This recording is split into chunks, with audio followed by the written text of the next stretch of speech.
Warsito, sosok pujangga Indonesia yang lahir di Tanah Jawa pada Senin Legi, tanggal 15 Maret tahun 1802. Salah satu karya besarnya bernama Serat Golotido.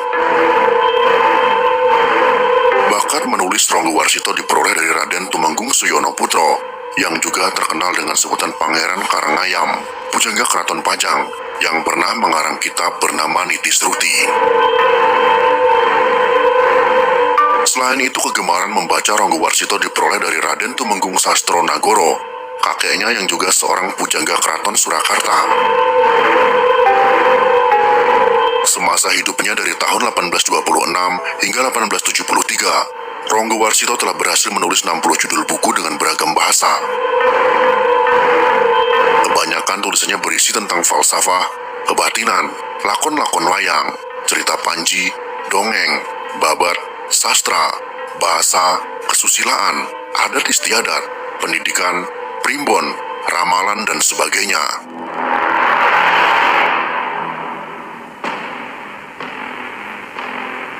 Dalam ramalan Ronggo Warsito, menceritakan tentang bakal datangnya 7 satrio paningit yang akan muncul sebagai tokoh di kemudian hari dan memimpin sebuah wilayah luas bekas kerajaan Majapahit.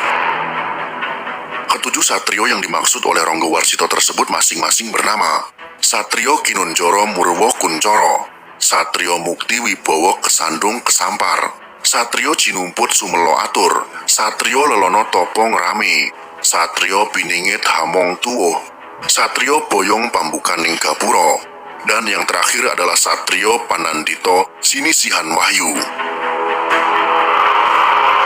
Dari ketujuh satrio yang digambarkan oleh Ronggo Warsito itu, beberapa kalangan lalu menafsirkannya sebagai berikut ini. Satrio Kinunjoro Murwo Kuncoro.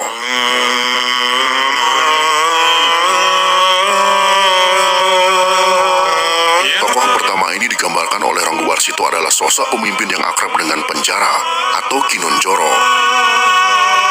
Pemimpin ini kelak akan membebaskan negeri ini dari belenggu keterpenjaraan atau penjajahan, dan tokoh ini menjadi sangat terkenal sebagai sosok pemimpin yang tersohor di seluruh jagat atau Murwo Kuncoro. Banyak tokoh yang menafsirkan bahwa sosok yang dimaksud oleh Ronggo Warsito ini adalah Presiden Soekarno yang berkuasa dari tanggal 18 Agustus tahun 1945 sampai dengan 12 Maret tahun 1967.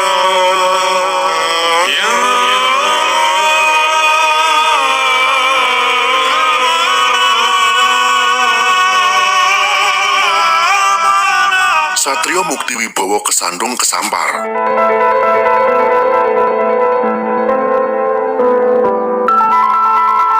Tokoh kedua adalah seorang pemimpin yang dikisahkan memiliki harta yang berlimpah atau mukti. Di samping itu, sosok pemimpin ini juga memiliki wibawa yang besar atau ditakuti atau wibowo.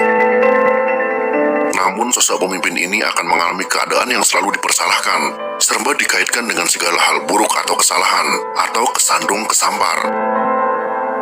Banyak orang menafsirkan tokoh tersebut adalah Presiden Soeharto, Presiden Republik Indonesia kedua, pemimpin Orde Baru, berkuasa dari tanggal 12 Maret tahun 1967 sampai dengan 21 Mei tahun 1998.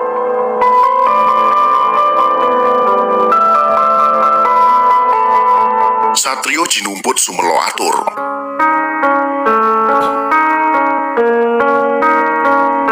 Tokoh ketiga yang digambarkan oleh Ronggo Warsito adalah seorang pemimpin yang diangkat atau terpungut keadaan atau cinumput. Jadi sosok ini diangkat jadi pemimpin karena situasi pada saat itu. Namun masa kepemimpinan tokoh ini hanya sebentar, sekadar menyambung di masa jeda atau transisi atau sekadar menyelingi saja atau Sumelo Atur. Banyak orang pun menafsirkan tokoh yang dimaksud adalah Presiden B.J. Habibie, Presiden Indonesia ketiga, berkuasa dari tanggal 21 Mei tahun 1998 sampai dengan 20 Oktober tahun 1999. Satrio Lelono Topong Rame. Satrio Piningit keempat digambarkan sebagai sosok yang suka mengembara atau keliling dunia atau Lelono. Tokoh keempat ini juga digambarkan memiliki tingkat kejiwaan yang cukup religius atau rohaniawan atau Topong Rame. Tokoh ini oleh banyak orang ditafsirkan sebagai Kiai Haji Abdurrahman Wahid, Presiden Republik Indonesia keempat, berkuasa dari tanggal 20 Oktober tahun 1999 sampai dengan 23 Juli tahun 2001. Satrio Piningit Hamongtuo. Tokoh kelima ini muncul dengan membawa karisma keturunan dari orang tuanya atau Hamongtuo. Dan tokoh ini ditafsirkan sebagai Megawati Soekarno Putri, menjadi Presiden Republik Indonesia dari tanggal 23 Juli tahun 2001 sampai dengan tanggal 20 Oktober tahun 2004. Satrio Boyong Pambukaning Gapuro.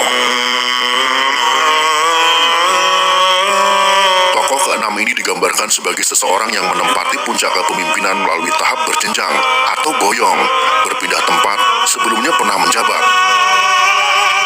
Untuk itu, tokoh keenam ini dapat ditafsirkan sebagai mantan Presiden Susilo Bambang Yudhoyono dan Presiden Joko Widodo. Susilo Bambang Yudhoyono menjabat sebagai presiden setelah boyong atau pindah tempat dari seorang menteri lalu menjadi presiden. Dan Presiden Joko Widodo boyong dari wali kota, gubernur lalu presiden. Tokoh keenam ini akan selamat memimpin bangsa ini dengan baik, manakala mau dan mampu mensinergikan dengan kekuatan sang Satrio Piningit, atau setidaknya dengan spiritualis sejati seorang Satrio Piningit yang hanya memikirkan kemaslahatan bagi seluruh rakyat Indonesia, sehingga gerbang mercusuar dunia akan mulai terkuak. Presiden Susilo Bambang Yudhoyono berkuasa dari tanggal 20 Oktober tahun 2004 sampai dengan 20 Oktober tahun 2014. Dan Presiden Joko Widodo menjadi Presiden Indonesia dari tanggal 20 Oktober tahun 2014 sampai dengan sekarang. Namanya Pak Muji saking Kecamatan Budi. Kecamatan Budi. Satrio Pinandito Sinisihan Wahyu. Tokoh ketujuh yang digambarkan oleh Ronggo Warsito sebagai sosok pemimpin yang sangat religius, sampai-sampai digambarkan sebagai seorang resi begawan atau Pinandito, dan tindakannya selalu berdasar pada hukum atau petunjuk Allah Subhanahu wa Ta'ala atau Sinisihan Wahyu. Mungkinkah setelah Presiden Joko Widodo muncul Satrio Pinandito Sinisihan Wahyu yang bakal membawa Indonesia menjadi negara yang gemah ripah Lojinawi? Siapakah Satrio Piningit yang dimaksud tersebut? Kita tunggu saja kehadirannya. Demikianlah gambaran 7 sosok pemimpin Indonesia yang banyak orang percayai masuk dalam 6 kriteria ramalan Ronggo Warsito 2 abad yang lalu. Untuk kriteria Satrio Piningit ke-7, sosok tersebut belum hadir di tengah kita. Entah benar atau tidaknya ramalan ini, setidaknya ramalan Ronggo Warsito ini telah memperkaya khasanah budaya bangsa Indonesia. Jika kalian suka dengan video ini, silakan berikan jempol ke atas. Dan jika kalian menganggap video ini bermanfaat, maka bagikanlah untuk teman-teman Anda yang lain. Terima kasih sudah menonton.